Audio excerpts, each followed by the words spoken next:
বিসমিল্লাহির রহমানির রহিম। পরম করুণাময় দয়ালু দাতার নামে আরম্ভ করিলাম। মুসলিমদের জন্য একটা সুখবর দিচ্ছি আমি, শাহিন সরোয়ার, বাংলাদেশি থেকে। যারা যারা আমাদের মসজিদে আকসা এবং ফিলিস্তিনি মা বাবা ভাই বোনদের জন্য কন্দন করিলেন, কেউ টাকা দেয়া, পয়সা দিয়া, খাদ্য বস্ত্র দিয়া সাহায্য করতেছেন। বাংলাদেশে হাজার হাজার লক্ষ লক্ষ ছেলেমেয়েরা তাদের জন্য কন্দন করেছে, আন্দোলন করেছে। আপনারা মনে করিয়েন না আপনার এই চোখের জল, আমার এই চোখের জল আল্লাহ পাক বৃথা দেবে, কোশ্চিনকালেও না।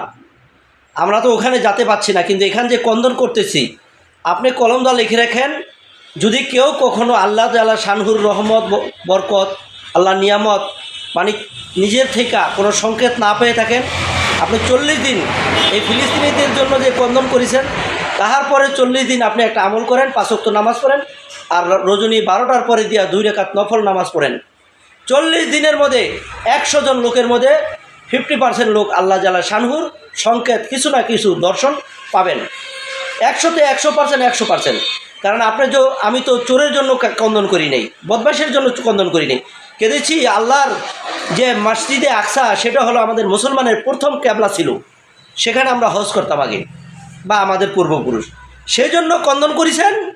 ভালো জিনিসের জন্য আল্লাহর মেন ঘোরাঘর যেখানে ছিল, আল্লাহর রহমত বরকত যেখান থেকে প্রতিষ্ঠিত হয়েছিল, সেখানের জন্য আপনি কেঁদেছেন, আমরা কেঁদেছি।